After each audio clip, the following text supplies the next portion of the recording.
한동훈 후보자님, 그 후보자 2019년 국정감사에서 카톡 수사 개입 의혹 지적당한 바 있죠. 어떤 말씀이신지? 당시 대검 반부패 강력부장 신분으로 조국 전 장관 수사 담당자들하고 단톡방 만들어서 관련 내용을 수시로 공유했다. 그때 단톡방 이름이 JK였습니다. 조국을 뜻하는 것으로 유추가 됐죠.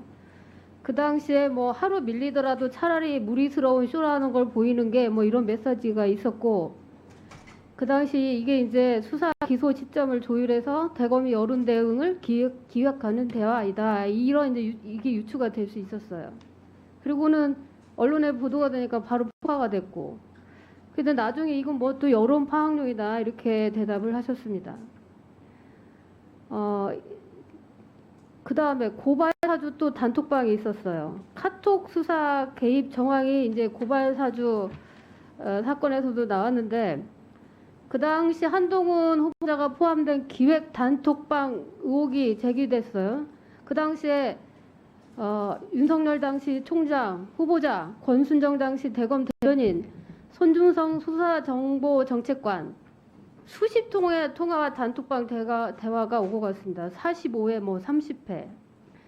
그리고 그 다음 날에 2020년 4월 3일 김웅 당시 미래통합당 총선 후보가 손준성 보냄이라고 표기된 텔레그램 메시지로 범여권 인사 등에 대해서 고발장을 조성은 씨에게 전달했습니다.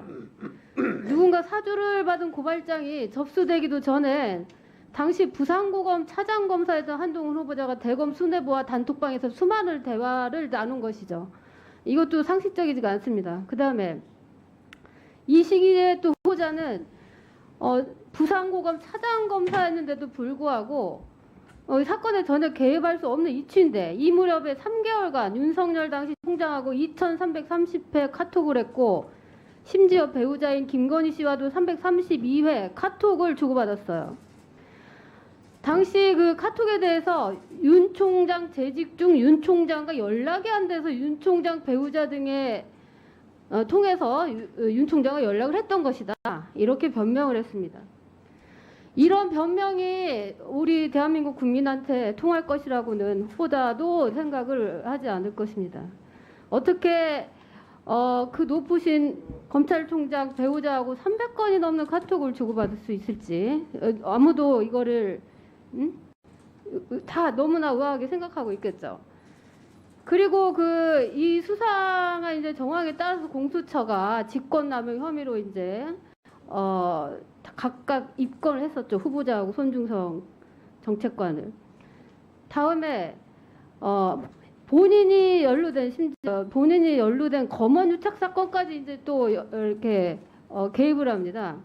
검언 유착 사건이 보도된 직후인 2020년 2월부터 4월까지 통신 내역 보면은 윤석열 당시 검찰총장하고 매일 여러 차례 통화를 하고 카톡도 200여 건을 주고받았어요. 그 당시에도 부산고검 차장이었죠. 그런데 당시 법무부 훈련 검사 윤리 강령에 보면 검사는 사건 관계자 정당한 이유 없이 사적으로 접촉을 하면 안 됩니다. 그런데 윤석열 당선인이 당시 검찰총장이었는데 사건 터지자마자 사건 관계인인 후보자와 매일 통화를 하고 카톡을 주고받았어요. 후보자님, 예. 지금 온 국민으로부터 한동훈 후보자님이 윤석열 당선인과 가장 영향력 있는 사이고 그렇다라고 그런 여론이 있다라는 거는 알고 계시죠? 후보자가 지금 이것들을 제대로 우리가 검유착 사건을 제대로 못 밝힌 거는 휴대폰 포렌식을 한동훈 후보자가 거부를 했기 때문입니다. 그래서 은폐가 됐죠. 그리고 주 사건이 있을 때마다 카톡을 통해서 수사에 관여하고 영향력을 행사한 걸로 의심이 되는 상황이 너무 많아요. 한상희 건국대 법학전문대학원 교수가 참여연대 공동대표인데 휴대폰 문제 포렌식 거부하는 것에 대해서 어떻게 말씀을 하시냐면, 한동훈 후보자가 지금까지 수사 과정에서는 자기부재금지 원칙에 의해서 보호를 받았다. 그러나 적어도 공직 후보자가 돼 공직을 맡으려고 하는 순간에는 모든 의혹들을 풀어야 할 책임이 후보자에게 있다. 수사 때와는 전혀 다른 국면이니까 진술 거부권이나 방어권이라는 논리가 들어갈 부분이 아니다. 즉 고도의 도덕성을 시민 단체에서도 요구하고 있습니다. 자, 후보자님. 이렇게 검찰 간부였을 때 사적 경로 통해서 대통령 후보자 배우자하고도 연락을 사적으로 그렇게 나누셨는데 대통령 배우자가 되면 카톡을 하겠습니까? 텔레그램으로 하겠습니까? 질문하신 건가요? 답변하세요. 다 지금 말씀하신 아니 거죠? 지금 이 질문에서만 빨리 답변하세요. 왜 제가 하는데 웃고 계세요? 제가 특별히 그 영분이 될 분하고 연락할 일이 없습니다. 그때는 뭐라고 왜 그렇게 많이 했습니까? 332회 카톡을 왜 그 주고받았어요? 300회라는 것이요 하나하나 한 아, 줄 그래, 한 줄 좋아요. 센 것이거든요. 무슨 말 그거 몇 했습니까? 달 많지 않고요. 그러니까 무슨 말 자, 하셨어요? 당시에 제가 부산고검 차장이었지만 조국 사건, 이재용 사건 그걸 그리고 왜 검찰총장 배우자하고 합니까? 아닙니다. 자, 총장하고 연락되지 않았을 네? 경우에 한해서 한 겁니다. 자, 그러니까 그 당시에 그게 총장과 말도 안 연락 되는 소리라는 건 다 국민이 알고 있습니다. 아닙니다. 그 말이 되는 가만히 소리죠. 계세요. 그만. 알겠습니다. 자, 박근혜 전 대통령이 비선 실세가 있어 어떻게 됐습니까? 사상 초유의 탄핵을 당했습니다. 민주주의 근간을 흔들고 반헌법적으로 국정을 농단했기 때문에 민정비서관을 없애야 된다. 없애겠다. 자, 민정비서관 역할이 뭡니까? 공식적인 시스템을 통해서 대통령에게 보고하는 거죠. 근데 이걸 없애버리면 국민을 어떻게 사찰하는지 알 수가 없죠. 국민 인권 침해가 언제 어떻게 이루어지는지 감시할 수도 없고 알아낼 수도 없습니다. 이거 다 걱정하고 있는 사안입니다. 국민들이. 이 비선 실세 존재가 얼마나 무서운 존재인지 다 보셨지 않습니까? 우리 온 국민이 나가서 촛불 들고 네. 싸워야 했습니다. 국정농단의 그 참혹한 현상, 민주주의가 파괴된 현상에 대해서 온 국민이 그렇게 고생을 했습니다. 검찰총장 배우자랑 공적인 일을 카톡으로 나누고 그거에 대해서 이렇게도 떳떳하게 대답을 하시는데 대통령의 그 배우자가 되시는 분하고 안 그렇게 하신다는 보장이 있습니까? 비선으로 연락하지 않을 거라는 보장이 지금 있냐고요. 이건 사실이 아닙니다. 뭐가 사실이 아닙니까?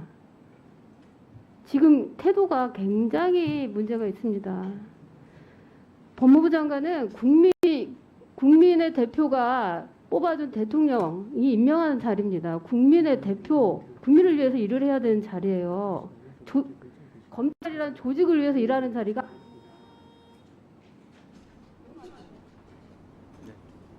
답변을 다시 드릴까요? 하시라고요. 예, 잘 새기겠습니다. 뭐라고요? 잘 새기겠습니다. 비꼬는 겁니까? 제가 잘 새겨 듣겠다고 말씀드렸습니다. 왜냐고요?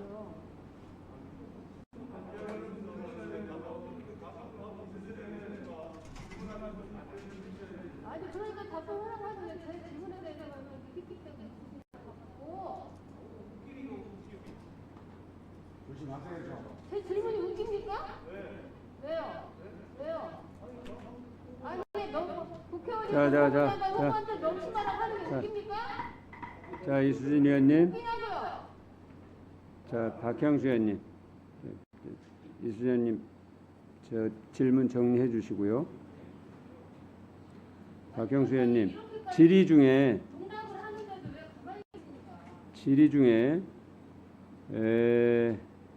다른 청문위원이 불쾌감을 느낄 수 있는 그런 언동은 유의해 주시기 바랍니다.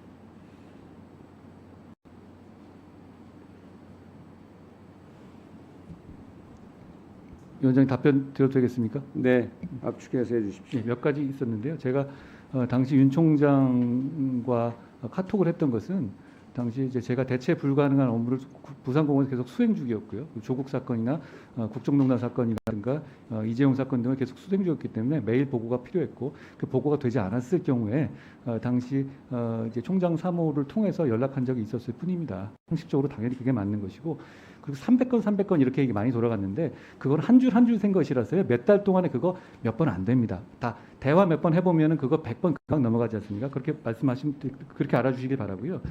그리고 백혜련 의원님께서 재작년에 2019년에 말씀하셨던 것은 당시에 저랑 같이 수사를 하는 수사 라인끼리 모여서 다 카톡을 만든 것이 뭐가 잘못이라는 건지 저는 아직도 잘 이해가 안 가고요. 소위 말하는 손준성 당시 정책기획관하고 권순정 대변인하고의 카톡도 대검의 핵심 간부들하고 제가 가까운 사이니까 카톡방을 운용할 수 있죠. 뭐 저도 평소에 여러 가지 카톡방을 만들었다가 깨고 하는 건데요. 그리고 포렌식에 관해서 말씀하시는 거면 그 사건은 실체가 없는 것도 이미 명확하게 확인돼서 친정권 검사들로만 만들어진 수사팀 3개에서 15번에 걸쳐서 무혐의를 냈던 사안은 결국은 무혐의 결정이 난 사안입니다. 거기에 대해서는 저에게 누명을 씌우기 위해서 공작을 했던 사람이 이제는 책임을 져야 될 때지, 아직까지 그런 거 다 상관없이 아직까지도 휴대폰 내놔라 얘기하는 거는 저는 사리에 맞지 않다고 생각합니다.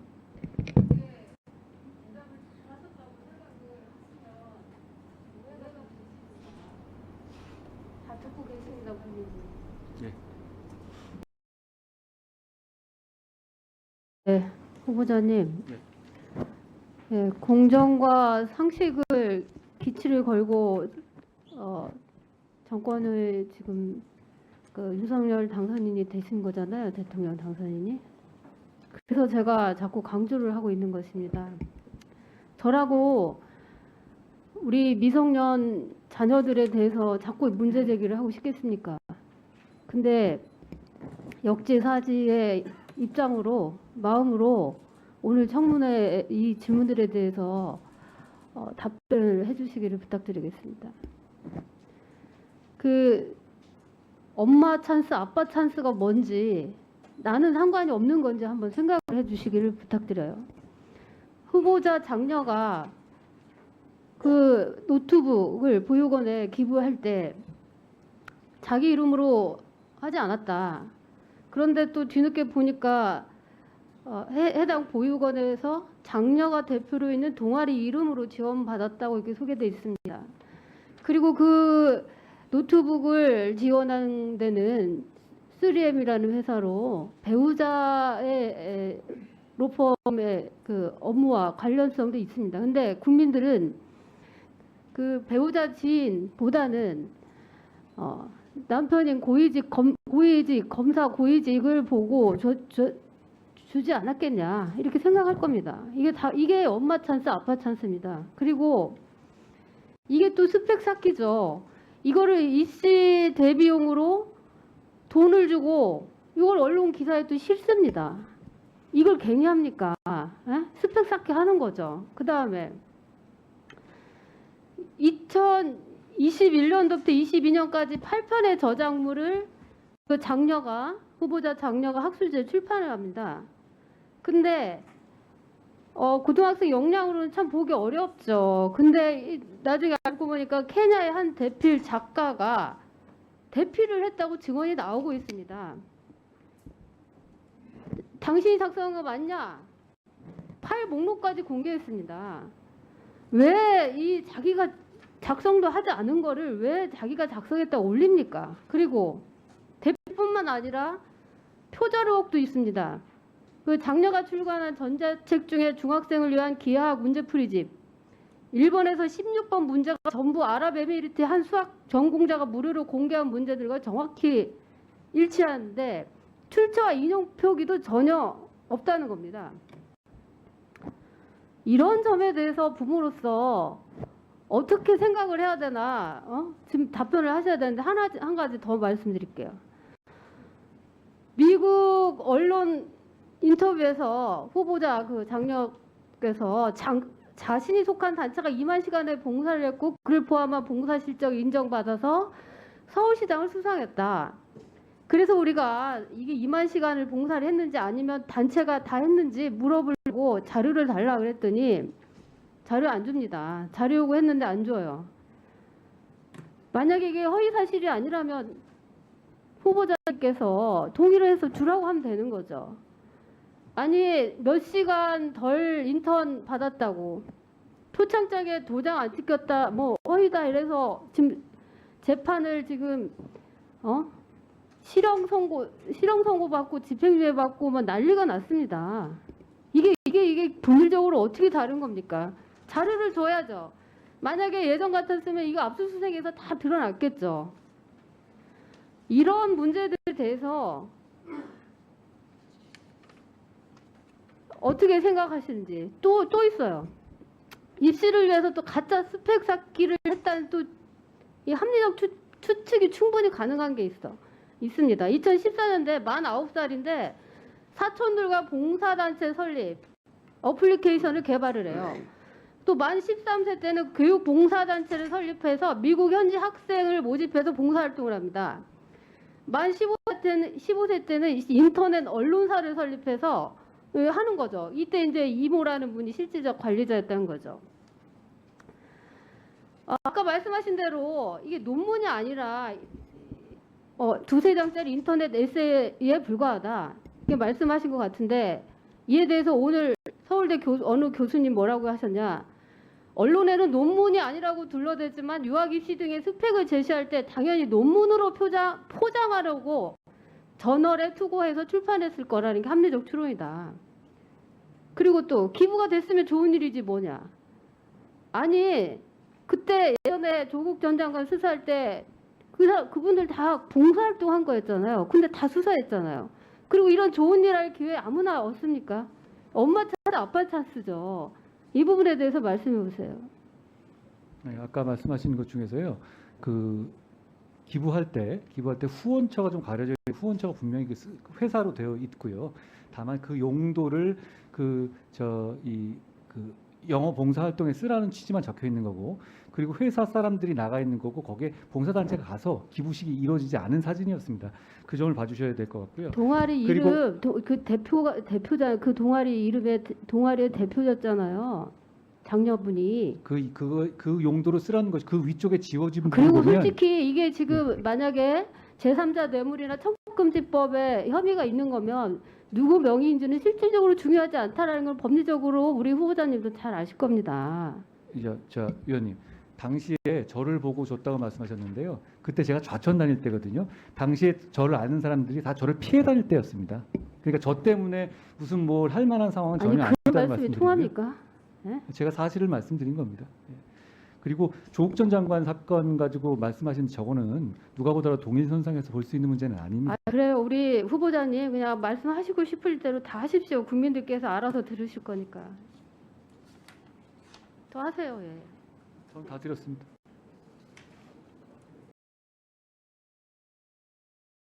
후보자님, 그 서울의 소리 이명수 기자하고 김건희 씨하고 나눈 그 대화 전화 그 녹취록이 있죠. 거기서 그 이 기자가 한동훈이 형 전화번호 몰라? 왜? 뭐 이런 식으로 대답을 하고 제보할 게 있어. 그럼 나한테 줘. 나한테 주는 게 아니라 내가 번호를 줄 테니까 거기다 해. 내가 한동훈이한테 전달하라고 그럴게. 이렇게 김건희 씨가 대답을 했습니다.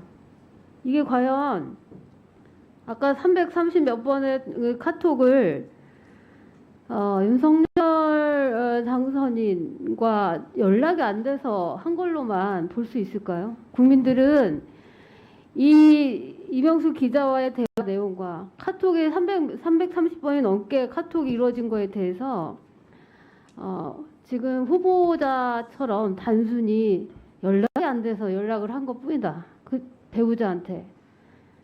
그 말에 대해서 어느 누가 신빙성 있게 듣겠습니까? 이 말에 대해서 더 이상 대답을 묻지 않겠습니다. 국민들이 알아서 판단을 해줄 것이라고 믿습니다. 그리고 우종학 서울대 물리전문학부 교수가 페북에다가 글을 올렸어요.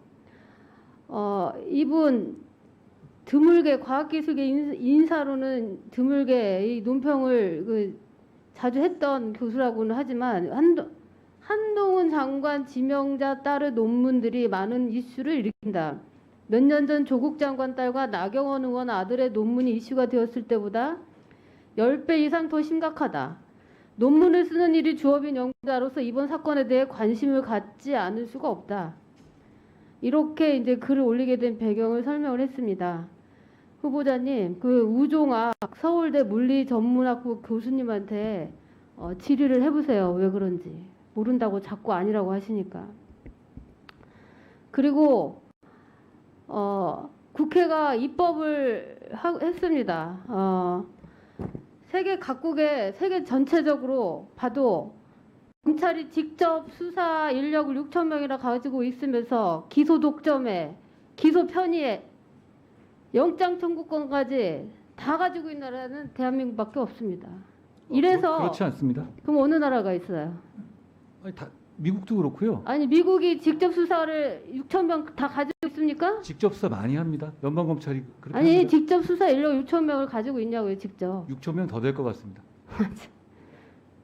이런 식으로 할 겁니까? 아니, 사실이고요. 제가 거기서 실제로 근무를 해봤기 때문에 압니다. 그리고 아니 거기는 기소 대배심 합니까 안 합니까? 검사장 직선제 합니까 안 합니까? 대배심 하고요. 그리고 연방 검사의 경우는 직선제가 그래서 아니라 제가 아니 임명직입니다. 그래요 주검사 직선제 하잖아요. 연방 검사는 안 합니다. 아니 그러니까 이런 제도 있지 않냐고요. 예. 맞습니다. 검사장을 직선제로 국민이 뽑고 주민들이 기소 대배심 제도도 있고 수사 인력이 도대체 거기 가서 검찰청 내 수사 인력이 검사가 직접 거느리면서 하는 수사 인력이 이렇게 검사 직접 수사를 도와주는 게 아니라 직접 하는 수사관이 있는 거는 아니라고 저는 알고 있어요. 예? 연이 아닙니다. 그건. 아니 그렇다더라도 이렇게 막강한 권력을 가진 나라는 우리나라밖에 없습니다. 그래서 우리가 얼마나 지금 폐해가 심각했어요. 제19 감싸기 사건, 진동균 검사, 후배 검사 강제추행 혐의, 김학의 전 법무부 차관 성접대 뇌물수수 혐의, 스폰서 검사 김영준 뇌물수수, 문계기, 넥슨 공짜 주식 제공받은 진경준 검사장 사건 문계기, 자 서울시 공무원 먼지털이 별건 수사 증거 조작, 한명숙 전 총리 모해이중 사건 정교전 정당과의 별건 수사, 이렇게 검찰 권력을 남용을 하니까 국회에서 자 법무부 장관 정보조직법에 법무부 장관 의무가 뭔지 말씀해 보세요. 제가 그 법을 지금 갖고 있지 않아서요. 말씀해 아니 법무부 장관 후보자니까 정보조직법에 법무부 장관이 뭘 해야 되는 정도는 알고 나와야 되는 거 아니에요? 말씀해 주십시오. 뭘 말씀해 줘요? 자꾸 웃으실 겁니까?